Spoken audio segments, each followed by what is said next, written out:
Maybe a fast question and answer. Oh, here we go.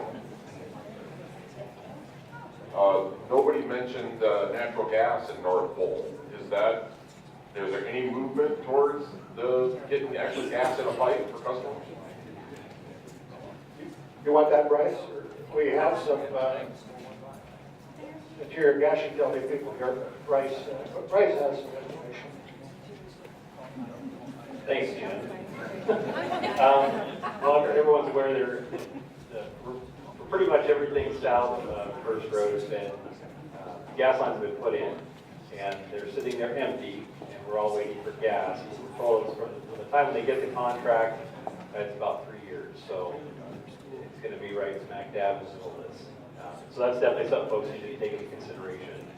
If there is development, we have had conversations with folks talking with us about expanding that system to service those new properties. Those are all conversations probably appropriate to have with IDU, but I think really we're looking at 3 years from whenever a contract date comes out. Any other questions?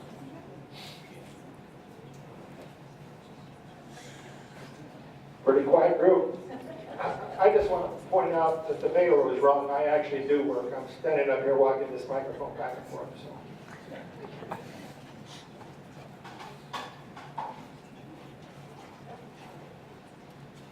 Yeah, this was for the cold climate guy. I was looking at a website called Monolithic Domes, and the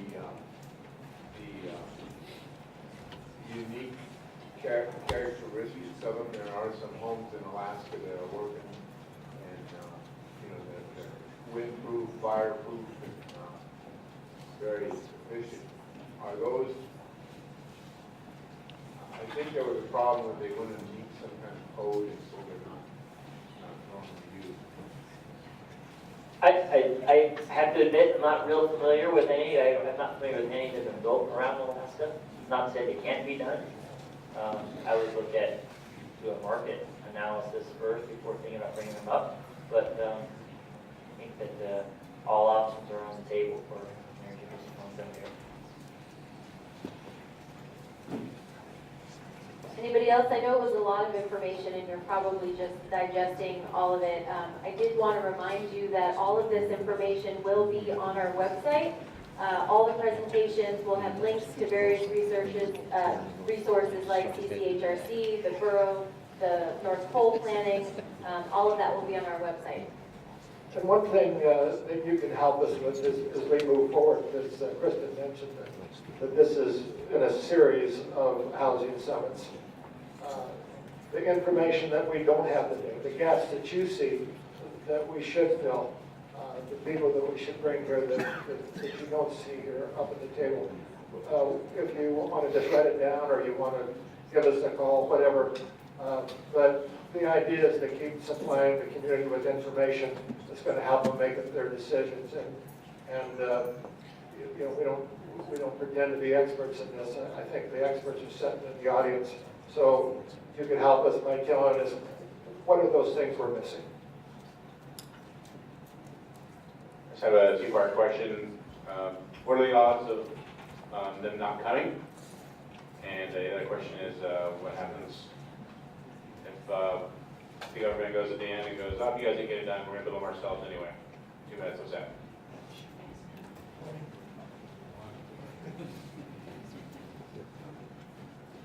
I'll do my best. The odds of them not coming, I can't honestly speak to. Colonel Cole, you might know more than I do, but my thought is that the machinery of the federal government allocating these planes and deciding to place them on a base, once they've decided to move that ahead, it's very challenging to reverse it. That would be my intuition, but I'm not well versed in the federal government. The second question about deciding to build the properties themselves if we're late to the party or not getting there on time, that's a major concern for bankers because it's happened before. So that's definitely something that we want to keep our eye on. Building 800 units on spec, also very challenging from a financing perspective. So I hope that answers your question as much as I'm able. And Colonel Cole, if you have anything to add about that. I thought those were very good answers. But I'll tell you that as far as the mission coming here, that one of the reasons why I showed you that slide of $500 million coming here, I can't tell you.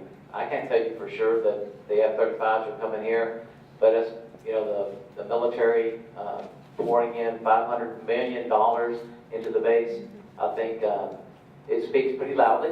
All right. As far as will the military go off and build all those houses? Well, at this point, we don't have the money. I've been told we don't have the money to do that. I would never say that we would never go out and build some houses if we could do it. So there's still a sliver of a chance that we could do something like that. But as far as building that many homes, you can darn well believe I've checked into whether we have the money to do that, and right now we don't.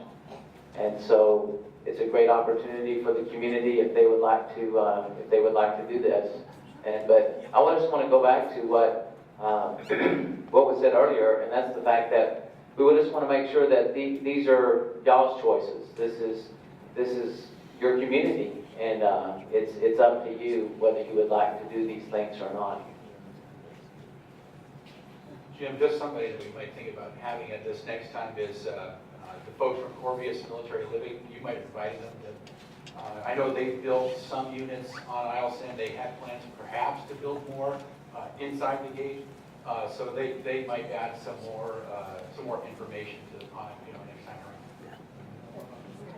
Right now, Corvius does not have any plans to build on the base. We have 910 homes, 90% occupied, and just wondering where the airmen and their families are going to live. Maybe y'all have all the homes you need outside the gates, and that's great too. All we're just looking for where our families can live.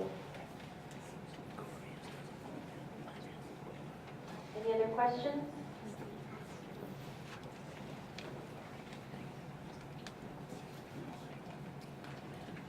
Just one of the things that didn't really come up today is there's a whole bunch of existing housing stock out here in the community. Not all of it is desirable for an airman. Maybe that's part of the solution is upgrading what we already have instead of building a bunch of new, which we can't afford. I'll take a stab at that. Thanks, Chris. In terms of, are you suggesting there's a bunch of vacant homes that are out there sitting? Underutilized. Underutilized. Like big homes that should be duplexes and they're single family? Or existing lots, existing land. Yeah. Places that have already been developed, they're already there, but could be better. Yeah, and Christine can actually speak to this as well. There's some significant potential challenges with that. So I'll speak for myself. I live downtown Fairbanks. I live on a 6,000 square foot lot, and I can get one house on it, right? So if I was motivated to put another unit on there or turn it into a duplex, that's not allowed. So we actually don't have maybe quite as much high residential shadow inventory out there as you might think. There's probably some vacant land that's zoned for high densities, but in terms of the existing stuff that's out there, if it can be used high density, most likely somebody has cut the thing up into 2 or 3 pieces already, because the motivation is there, right? I mean, like, there's been relatively low vacancy rates for the last few years anyway.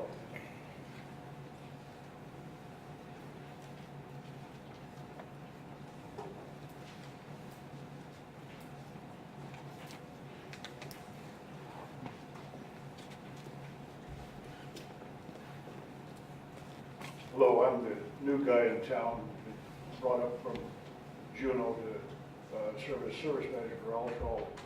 I've been astonished at the lack of consistent quality in the heating systems and especially in water treatment systems here. And I don't know what it can be done as far as all the horrible stinky water in the whole of Tanana Valley, but we need something in the way of a better water system, don't you think? How much, I rent a very nice house, but I can't stand the water, so I'm gonna bring in my bottled water. Well, what are you gonna be doing for water quality in North Pole, where we have even worse water than where I'm at?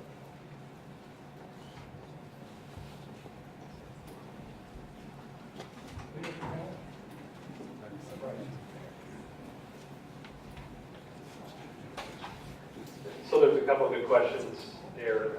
I think the first one, the city utility does have the expansion that's going on for the sulfur contaminated area. I know it doesn't address the whole North Pole area, but piped water is going to be made available to those properties and folks can connect. One of the things I've observed, when you talk about quality, is it's what people are willing to pay for. And so, there's a lot of great options out there for cleaning up that water. They are pretty expensive, so it's going to come down to individual landowners, tenant, landlords, coming up with some sort of a system. And really, I think what's going to happen is as the market expands, there's going to be a drive for folks to find places. So this could be a negative impact on that if you're starting to stuff people in closets. That's something I heard what was going on in the pipeline days. But well, my presentation that we gave with the city utilities let folks know that that is an option that's there. We are exploring new possibilities and new designs to be able to make it more affordable. That's been one of the challenges in the North Pole area with the utility in the past, has been that cost has been so prohibitive, and it's cheaper to put in a well and do that type of system. So we're working on trying to bring those costs down, but it is a challenge that's out there. And no one likes rust-colored showers either. So that's, I'm a landlord as well. I know that's one of the things. We treat our water because our tenants don't like to have more chairs. So. And just to further expand on that, because there aren't any water quality or even quantity requirements outside of the cities. So, but the military does have standards for the housing that they pay for, and I'll let Cole address that. But dry cabins generally aren't going to cut it for these personnel coming in. So water does need to be dealt with, but there isn't any specific regulations on how that needs to be dealt with outside of the city. And I will say there is a state standard, so if folks aren't aware of the state standard for water quality, they should look at that.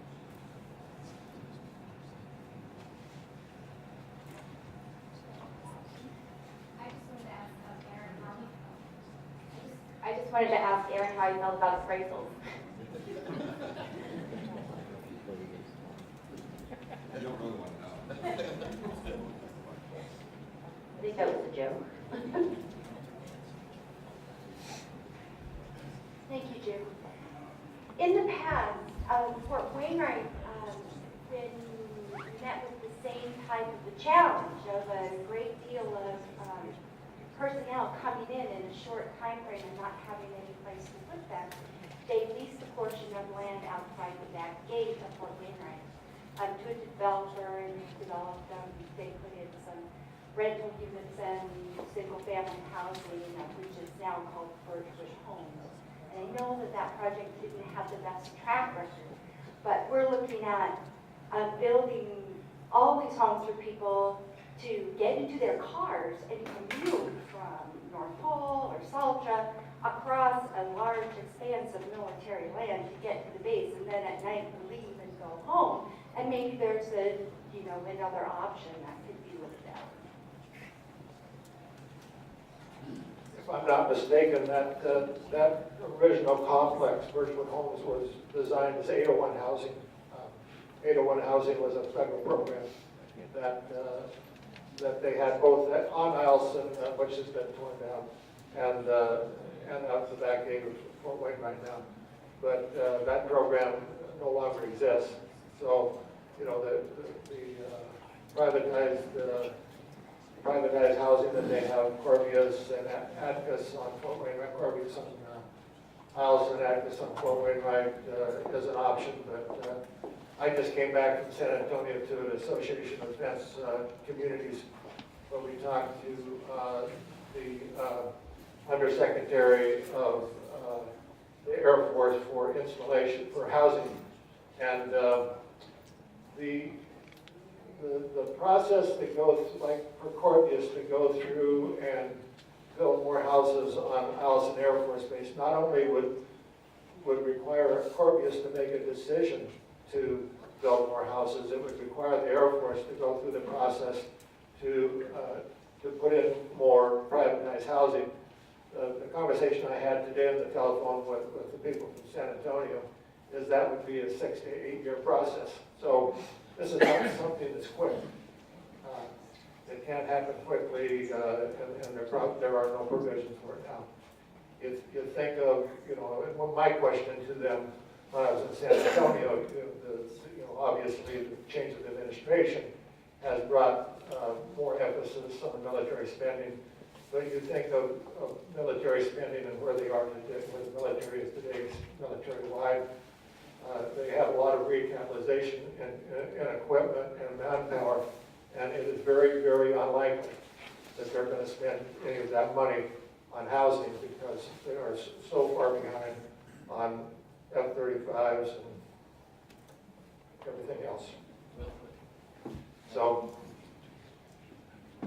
it is just like all of your investments, all of your housing investments, it does not come without risk, and we recognize that. And that's why we wanted to do this housing summit, why we want to put out the information we put out today, and why we want to continue to put out information, because we want to try to mitigate that risk as much as we can. Other questions?